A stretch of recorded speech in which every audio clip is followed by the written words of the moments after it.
Hello everyone.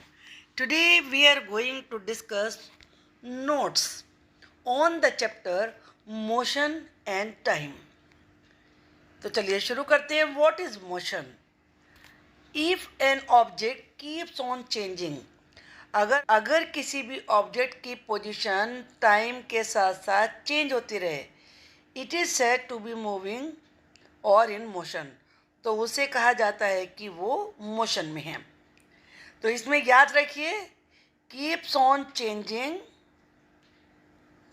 Its position with time, ये main इसका formula है कि चेंज होता रहे, वो कोई भी चीज़ अपनी पोजीशन को चेंज करती रहे टाइम के साथ साथ.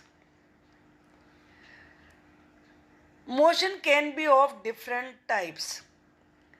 पहला है लीनियर और स्ट्रेट, यानी कि सीधे बिल्कुल. In which the object travels in a straight line, जब कोई चीज़ बिल्कुल स्ट्रेट लाइन में चले. मान लीजिए आप सीधे सीधे चल रहे हैं तो लीनियर मोशन कहलाएगा. आप साइकिल चला रहे हैं, बिल्कुल सीधे चल रहे हैं, बस चल रही है बिल्कुल सीधी सड़क पे चल रही है, तो वो लीनियर मोशन कहलाएगा. Circular, in which the object travels along a circular path, जब कोई गोलाई में घूमती है चीज़, तो सर्किल में ऐसे गोल गोल घूम रही है. मान लीजिए आप इधर से, जैसे आपको मान लीजिए रिले रेस होती है तो उसमें गोल गोल जाते हैं, तो वो सर्कुलर मोशन कहलाता है. सर्किल से बना हुआ वर्ड है तो आपको याद रहना चाहिए ये. कर्वीलीनियर मोशन कौन सा होता है? In which the object moves along a curve, जिसमें कर्व में घूम रहा. मान लो जैसे मोड़ पे मुड़ते हैं आप, तो कर्व होता है, तो वो कर्वीलीनियर मोशन कहलाएगा. यहाँ कुछ ये मोशंस के एग्जांपल दिए हुए हैं. ये पर्सन मोशन है, लोग चल रहे हैं. बाइसिकल्स मोशन है ये, और इसमें कार चल रही है, कार का मोशन है. ट्रेन का मोशन है, तो ट्रेन जब सीधी चल रही है तो वो क्या कहलाएगा, कौन सा मोशन कहलाएगा?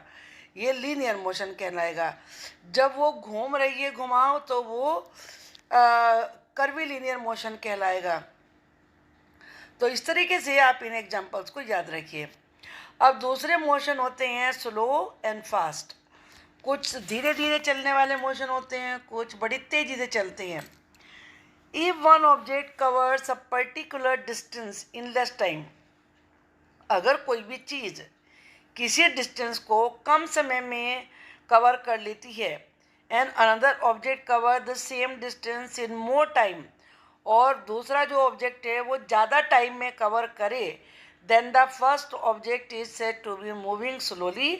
पहले ऑब्जेक्ट में जिसने लेस टाइम लिया है वो कहलाएगा मूविंग स्लोली, और जो सेकंड है जो फास्ट चल रहा था, तो वो कहलाएगा moving faster.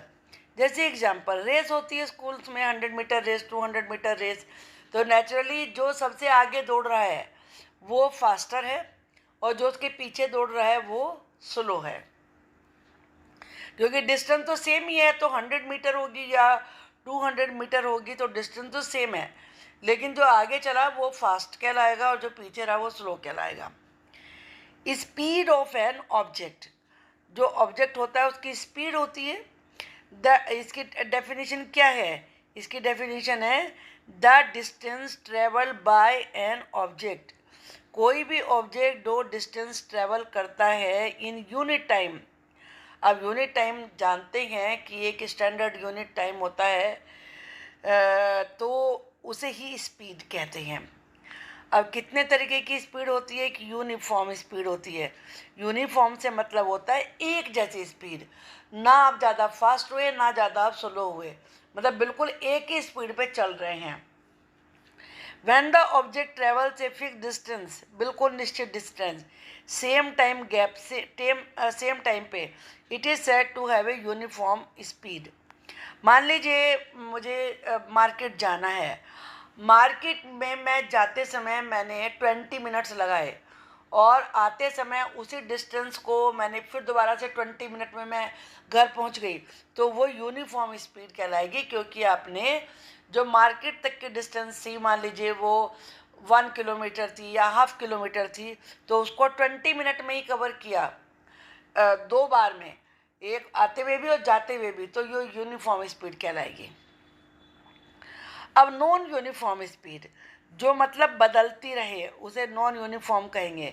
When an object cover different distances in different time gaps, it is said to be uniform speed.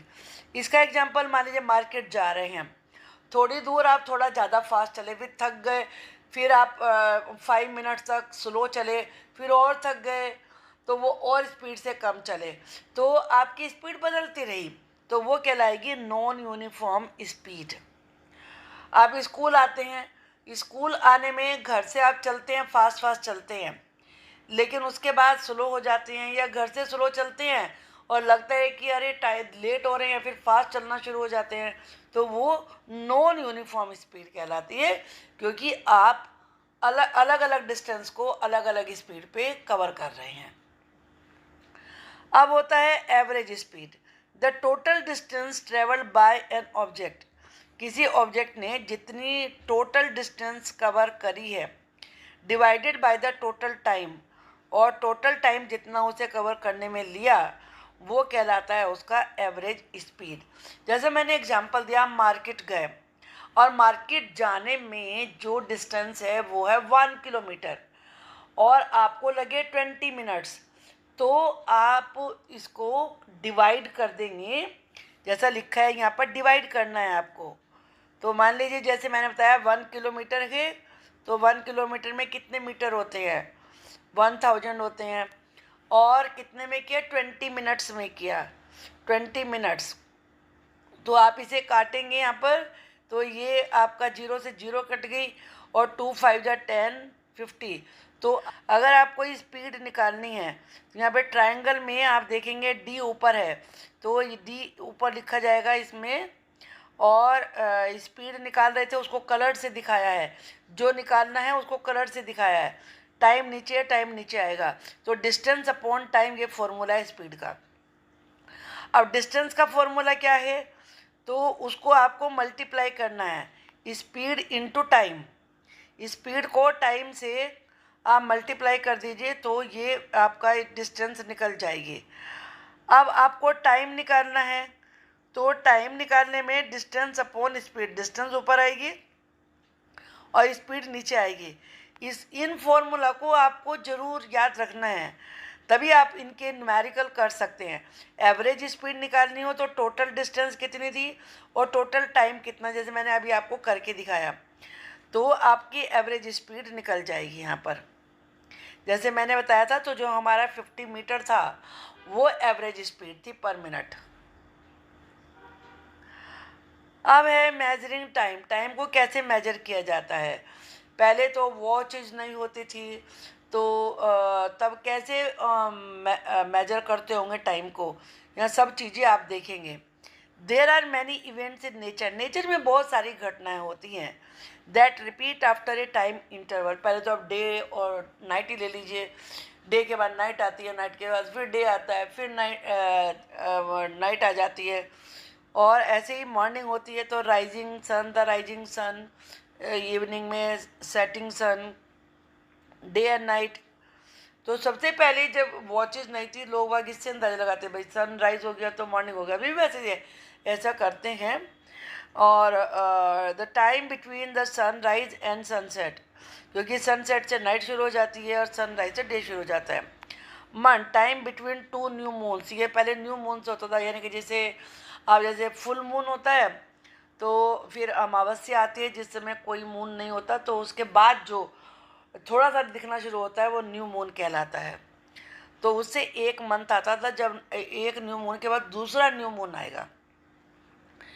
फिर year, the time the earth takes to complete its 1 revolution, earth जब अपना एक चक्कर सन के चारों तरफ पूरा कर लेती है तो एक ईयर बन जाता है।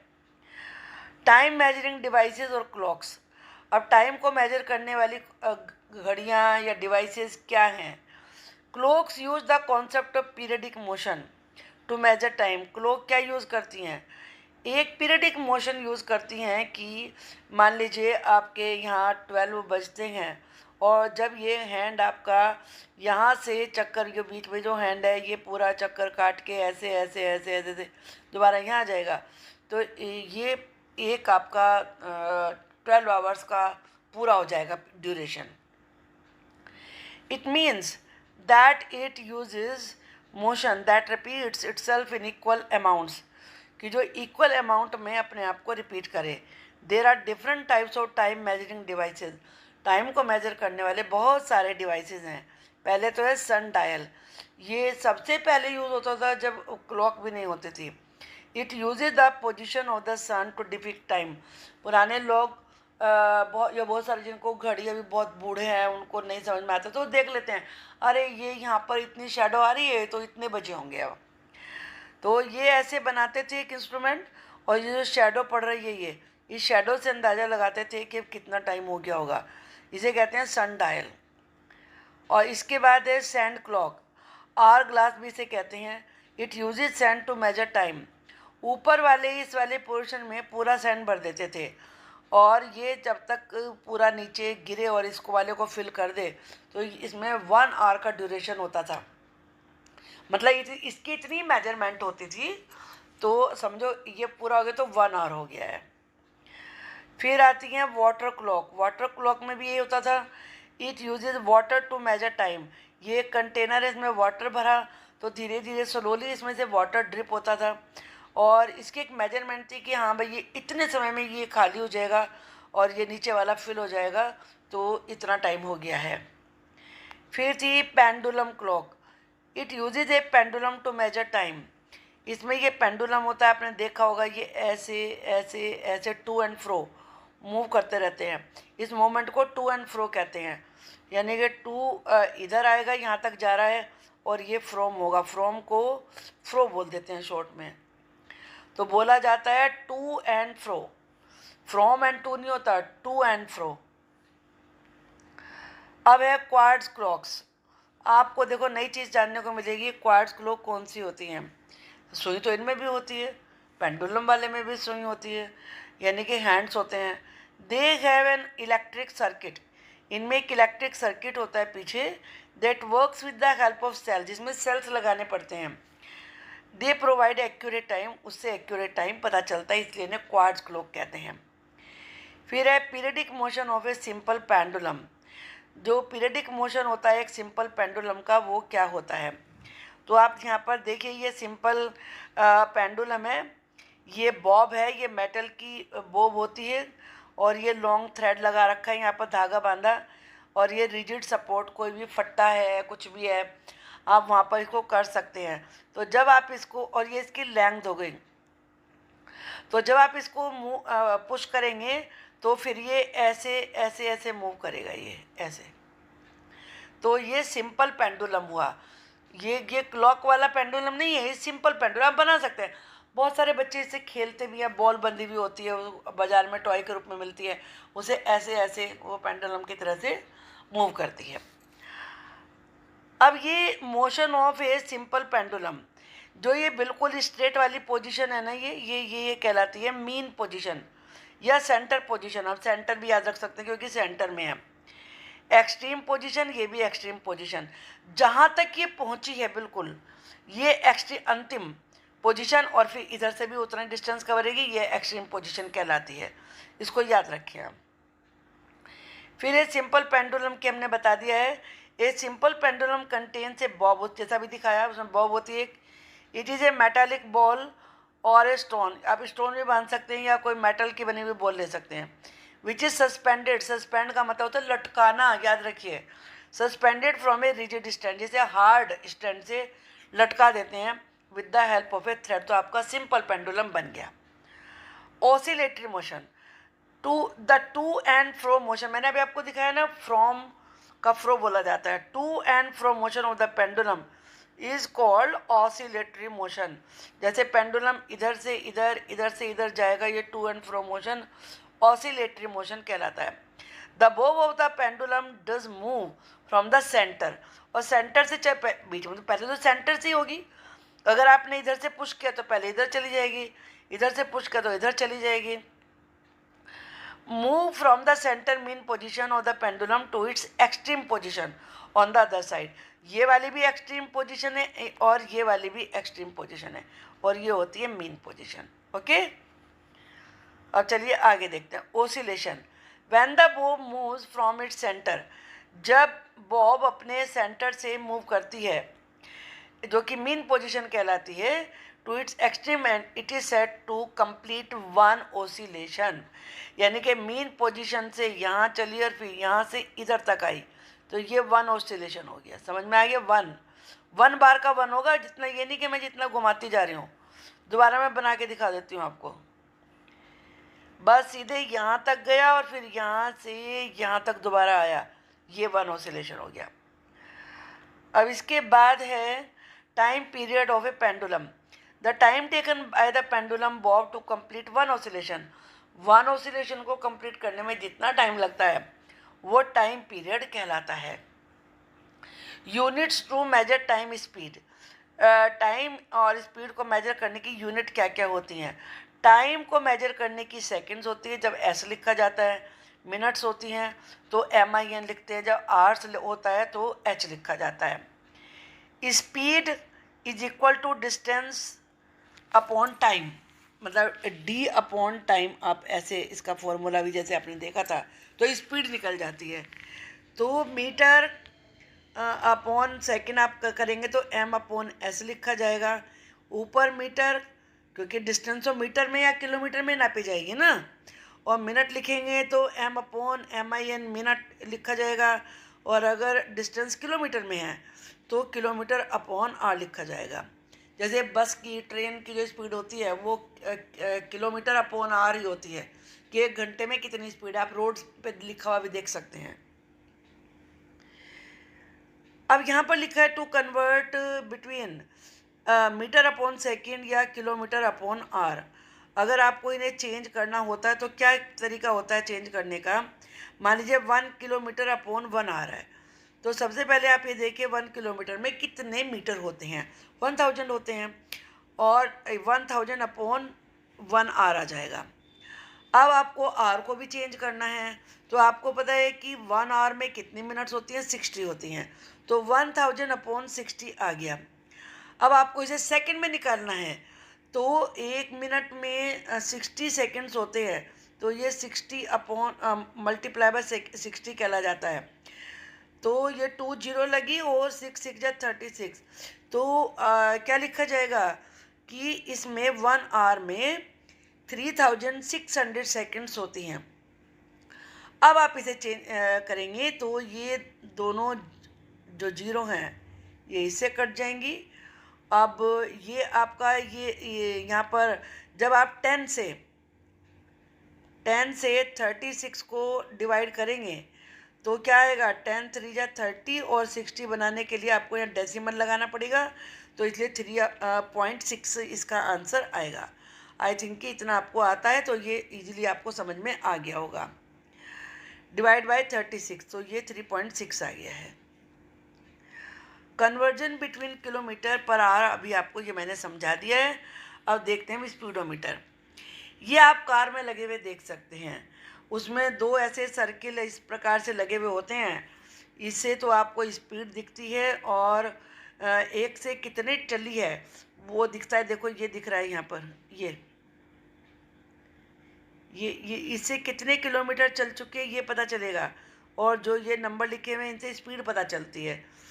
तो इसे कहते हैं स्पीडोमीटर और ओडोमीटर. अब देखिए यहाँ पर speedometer is a device which is use in vehicles such as cars and trucks which measures the speed in kilometre per hour. मान लीजिए आप चलाते समय आपकी जो ये येलो है, इसमें पॉइंटर लगा हुआ है, ये यहाँ पर आ जाती है. तो इसका मतलब क्या होगा कि आप 80 किलोमीटर पर आवर की स्पीड से चला रहे हैं, जो कि कार में एक एवरेज स्पीड लोग चलाते हैं लेकिन 60 होती है. Odometer. It is a device which measure the distance travelled by vehicle in metres और किलोमीटर्स. जो कि कितनी डिस्टेंस चली है किसी व्हीकल के द्वारा उसको किलोमीटर में नाप के बताते हैं उसको. तो ये आपको यहाँ पर मिल जाती है. जैसे मैंने बताया ये लिखी हुई है, या आप इसमें किलोमीटर भी देखो लिखा हुआ है, कौन सी गाड़ी कितने किलोमीटर तक चल चुकी है, ये डिस्प्ले होता है इस पर। Distance time graph.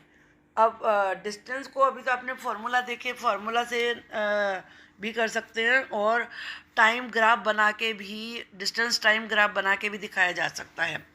एक graph which represent the distance travel by an object, वो ग्राफ जो कि किसी ऑब्जेक्ट के द्वारा कितनी डिस्टेंस कवर की गई विद रेस्पेक्ट टू टाइम, कितने टाइम में, उसे डिस्टेंस टाइम ग्राफ कहते हैं। Making a distance time graph, अब बनाते कैसे हैं, इसमें मार्क एक्स एक्सिस और Y axis, divide them in equal quantities. अब ये ऊपर वाई है, आप देख रहे हैं ये वाई है और ये एक्स है, तो one scale to represent distance, for example X axis to represent distance where 1 kilometre 1 centimetre. मान में आप देख रहे हैं कि यहाँ पर ये टाइम मिनट्स में दिखाया गया है, ये एक्स है, और ये यहाँ पर दिखाया गया है वाई, तो ये डिस्टेंस दिखाई गई है यहाँ पर, ये डिस्टेंस है, और ये वाली जो है ये टाइम दिखाया गया है। ये 1 2 3 जो लिखे हुए हैं ये मिनट्स हैं और ये किलोमीटर्स हैं। सबसे पहले तो ये आप करें, mark the values of time and distance in the graph. जैसे भी आपको बताया था कि दोनों की वैल्यू आपको दिखानी है, इधर डिस्टेंस की हो गई और इधर टाइम की हो गई है। अब इनकी वैल्यू आप mark the set of values of time and taken and distance covered in the time bye the object in the graph. फिर कितना टाइम लगा, कितने डिस्टेंस कवर, ये बताना है। जैसे फॉर एग्जांपल 1 किलोमीटर को आप 1 मिनट इन 1 मिनट ये दिखाएंगे, then mark 1 unit on both the X axis and Y axis. देख रहे हैं कि जो टाइम है वो 1 मिनट, वो जहाँ 1 आपने राइट किया है वो 1 मिनट होगा, और जो इधर डिस्टेंस के सब लिखा है ये 1 किलोमीटर होगा। तो कहने का मतलब क्या हुआ कि 1 मिनट में 1 किलोमीटर चला है। फिर जहाँ पर 2 है ये 2 मिनट्स हो गया, और उसमें यहाँ पर 2 पे 2 किलोमीटर हो गया, यानी कि 2 मिनट्स में 2 किलोमीटर हो गया। तो उसमें 2 मिनट में 2 किलोमीटर डिस्टेंस कवर कर ली है। तो इस प्रकार से आपको डिस्प्ले करना होता है। Now draw lines parallel to X axis and Y axis at the point that you have marked. फिर जो आपने ये मार्क बनाए थे, ये ग्रीन से जो मार्क बने हुए हैं, फिर इनको मिलाते हुए सीधी लाइन खींचिए, बनाइए। Now draw lines parallel to x axis and y axis at the points that you have marked। जैसे मैंने अभी आपको दिखाया, मान लीजिए आपने जैसे इस वाली फिगर में मैं दिखाती हूँ, यहाँ पे किया, यहाँ किलोमीटर है, यहाँ किलोमीटर है, यहाँ किलोमीटर है, तो 1 ऐसे आया, ये पॉइंट हुआ, फिर ये वाला पॉइंट हुआ ये, तो इसको फिर ऐसे करिए, ये straight line. Mark the point where these lines intersect on the graph, जहाँ ये एक दूसरे को काटती हैं। These point show the position of the moving object, तो वो बताती हैं कि ऑब्जेक्ट कैसे चल रहा है। Now join all the points of intersection और obtain a straight line graph. This is the distance time graph of a moving object.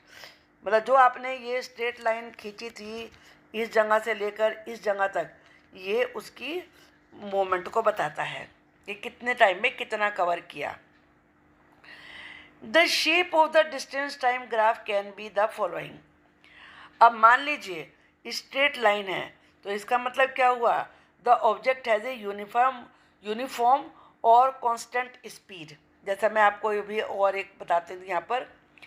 अब इसमें इसने क्या किया, 1 मिनट में 1 किलोमीटर चला, फिर अगले 2 मिनट में 2 किलोमीटर चला, तो स्पीड सेम है, बिल्कुल सेम है। फिर 3 मिनट में 3 किलोमीटर चला, 4 मिनट में 4 किलोमीटर चला, 5 मिनट में 5 किलोमीटर चला। तो यानी कि 1-1 मिनट में 1-1 किलोमीटर आगे बढ़ रहा है, तो ये यूनिफॉर्म स्पीड कहलाएगी। इसके बाद आती है parallel to time axis. It is stationary object, यानी कि वो उसमें कुछ नहीं चल रहा है। Curve shape, the object has a non uniform speed. जब हम किसी कर्व में चलते हैं तो नॉन यूनिफॉर्म स्पीड होती है। निकालने के लिए डिस्टेंस अपॉन टाइम लिखा जाएगा, final position of the object, और initial position of the object, initial जब शुरू किया, time taken by the object. Also the speed of the distance time graph can be calculated by the slope of a graph. Slope जो होता है, अभी आपने देखा जो इस तरह से कर्व था, उससे भी नाप सकते हैं। The steeper the slope of the graph, जितना ज़्यादा स्लोप होगा, मुड़ावतार होगा, the more is the speed of the object, तो ऑब्जेक्ट की स्पीड उतनी ज़्यादा होगी।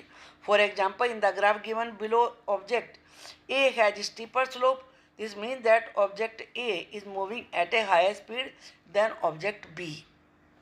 आप यहाँ पर देख सकते हैं। आई होप कि ये चैप्टर आपको समझ में आ गया होगा। Thank you for watching the video.